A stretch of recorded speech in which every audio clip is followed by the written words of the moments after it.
กับ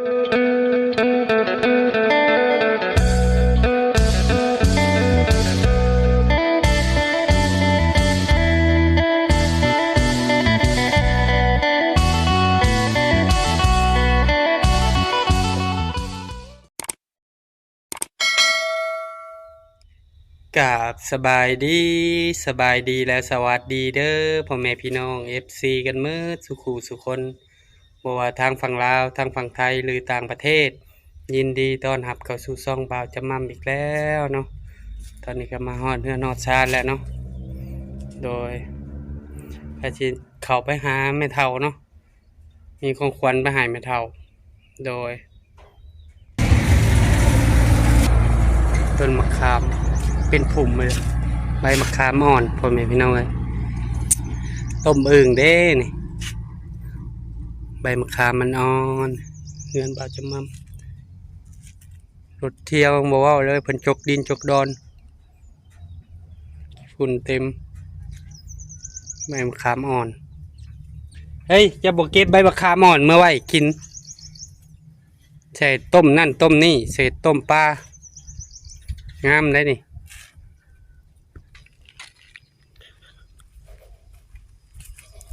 เจ้าเบิ่งเฮือนพระเฒ่าคูณ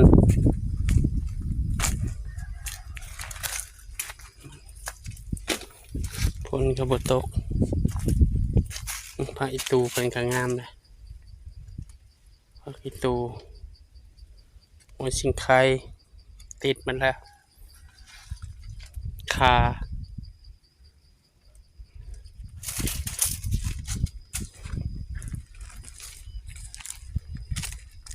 อันนี้ก็เตาถ่าน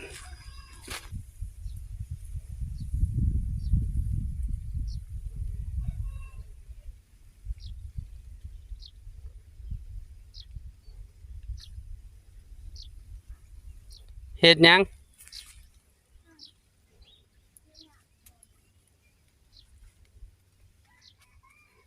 โอ้เมื่อเลยเนาะ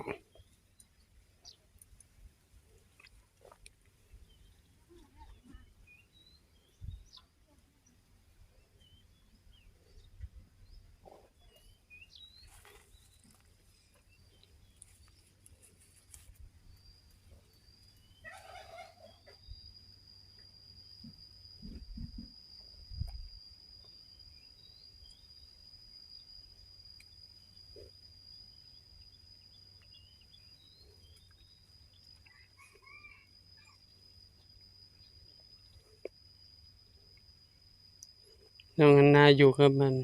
น้องตุนอยู่กับลูกชายมันไม่เท่าพัดอยู่เฮือนเพิ่นเนาะจะนอนบาดจะมั่งไปจิโทรสั่งน้ำให้เพิ่น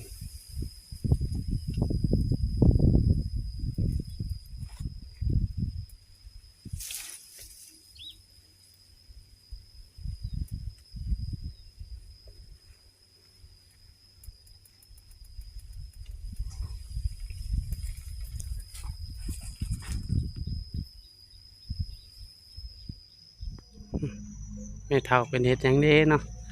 มาหาเพิ่นอยู่เฮือนใหม่ดนแล้วปริมานะขออนุญาตเด้อไม่เท่าเฮ็ดหยังเด้นอนผู้เดียวเลยบ่นี่ต้นมะฮุ่งเจ้าก็งามเนาะไม่เท่าเนาะอยู่ผู้เดียวบ่ไม่เท่าอยู่ผู้เดียวบ่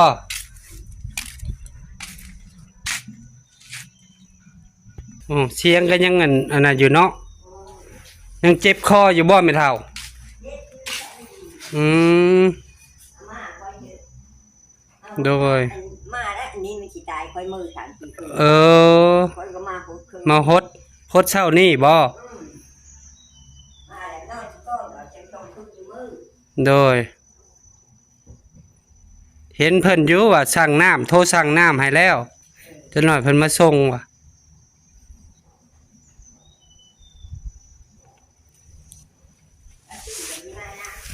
แล้วตุ่นกับบ่มาเนาะบรรยากาศเฮือนไม่เท่าคือว่าเฮ็ดออกบ่แถวนี่เขาว่าเฮ็ดออก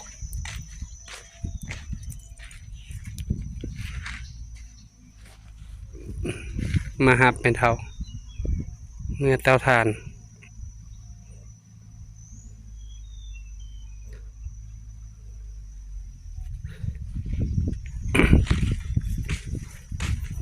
หมกพริกเรางามแน่พริก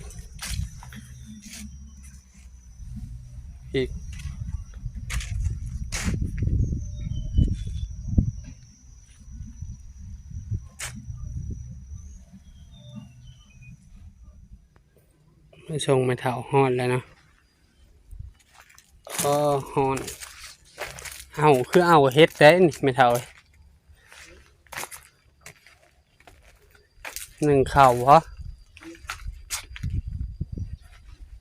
เจ้ากินเข่าเที่ยงกันยังใช่ไม่เท่า มื้อนี้เหรอ แม่น ยังไม่ได้กินนี่เคยกินเลย บ่สบายดีน้องเอ็นนะบ่ได้ไปหาหน่อไม้บ่อืมโดยคือเราไปหาหน่อไม้ ไปที่ไหนไปกินก็มาโม้กินไปน้ำท่า โอ้ เดินเดินฮะไปแล้วก็กินโก เอ้าลีน้องไม่เท่าเนาะ เอาละเป็นไปดี โดยเอ้าเฮ็ดได้เฮาว่ะแถวเจ้าคือสิออกข้างๆเฮือนเจ้าน่ะ มาหาแล้วนี่ บ่เห็นบ่ บอก เจ้าหาได้ เขาไปตีกับหา เออ ว่าไม่ชื่อพี่ บ่ได้กินน้ำเย็นติไม่เท่า บอก กินน้ำอุ่น ตุ้มน้ำหูชิคือ เออ คนเอาชิคือเจ้าหัน อ๋อ ให้มาตุ้มน้ำหูชิคือยังกิน อ๋อ ช่วยตุ้มน้ำของคนนั้นไปหาเฮ็ดหันก็บุกจุนดีชิดอกหวานบุกจุน โดย หาเฮ็ดเธอดอนนะ อ๋อบ่อนเฮาเอาบ่อนจะเอาปีกายนี่แหละไปหาเบิ่งโลด หาแล้วมีพี่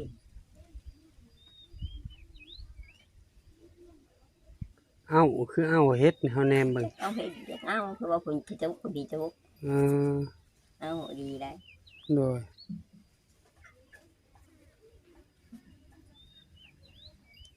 เจ้าหน่อยถ้าเพิ่นมาส่งน้ำให้เท่าโทรบอกเพิ่นแล้ว เออ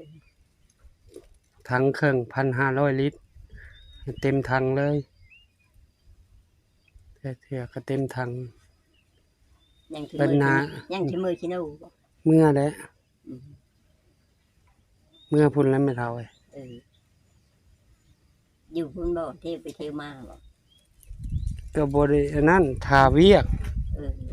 เบิ่งเวียกว่าเขาเพิ่นสิจ้างต่อบ่หรือวันนี้ก็บ่นั่น ยันในมาอยู่พี่แล้วแล้วมันอยู่บ่อนเก่าไปแล้ว มันอยู่สวรรค์ไปแล้ว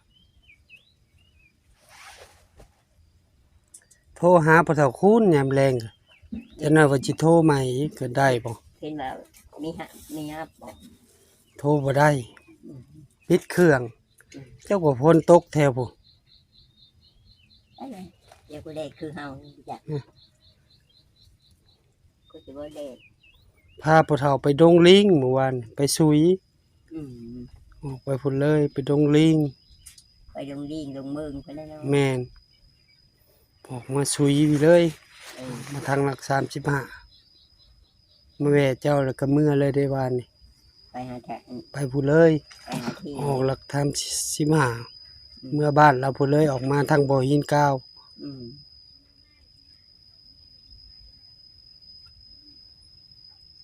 พอดีแล้วน้องขวดทานน้อยนะ พอดีแล้ว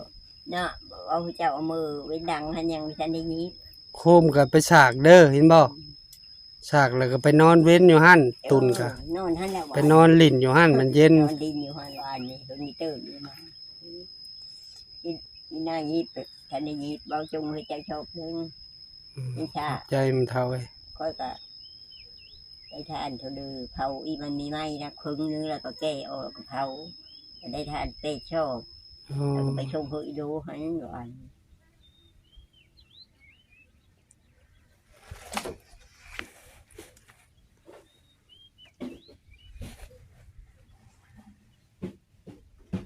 เจ้าบ่เพิ่นเที่ยงตอนบ่ายบ่จักเพิ่นสิมา อันนี้ก็เที่ยงเลยน้องไม่เท่า แจกมาตอนที่แจกมาแจกชั่วโม เจ้าง หน่อยจึงสิโทรถามอีก แจกชั่วโมงแล้วแถวแล้วใหญ่ไม่มากนะบอก มา เ ดิแม่นประจักษ์ แน่นเนาะแน่นนะโอ้ยคอยใครละคนมีทุกข์อ่ะที่เลยยังแน่เงินยังจริงๆเขาไม่ได้ มันส่งน้ำเท่า ยังมันเหม็น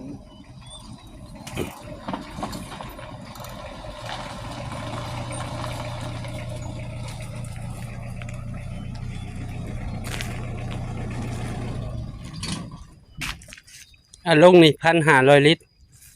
แล้วก็ลงเฮือนทั้งเครื่องทั้ง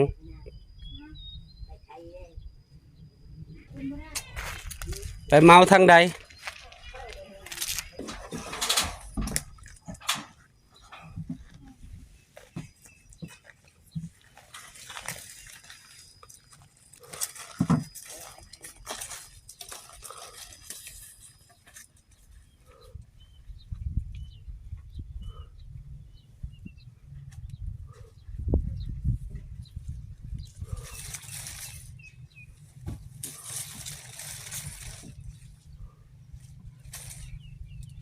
เอาเสือกพางบ่มัดบ่อย่ามันดีดไม่เท่ามีบ่เสือกพางไม่เท่าเอาเสือกมันก็ได้ได้แล้ว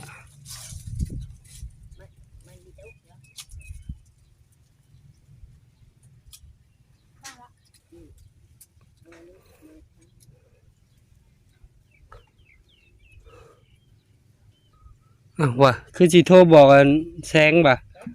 เจ้าบ่อยู่ไสบ่เพิ่นก็เลยว่างก่อนอยู่ปากเซ่เนาะ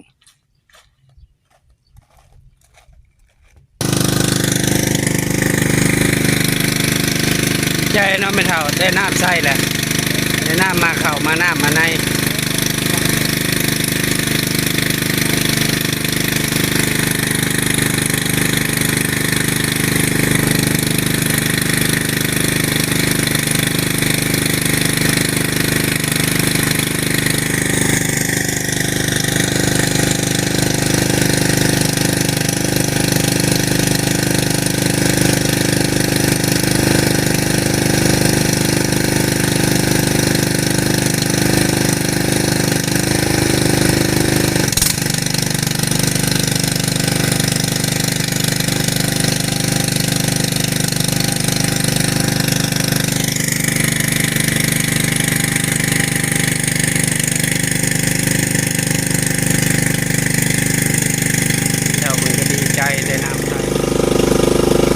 ส่งให้ไม่เท่าแล้วก็ส่งใ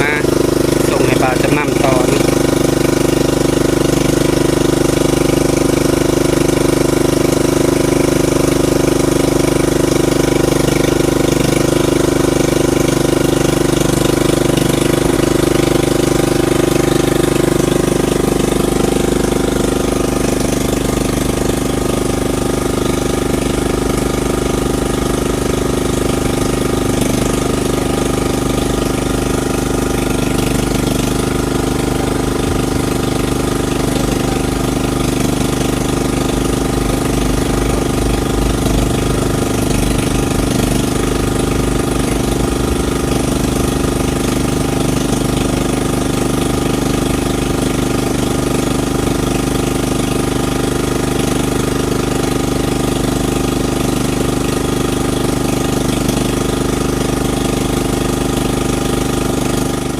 โลแล้วก็ปลาทูแล้วก็น้ำส้มฝากไม่เท่าวันอวยพรให้สาววันเนี่ยเด้อ อัน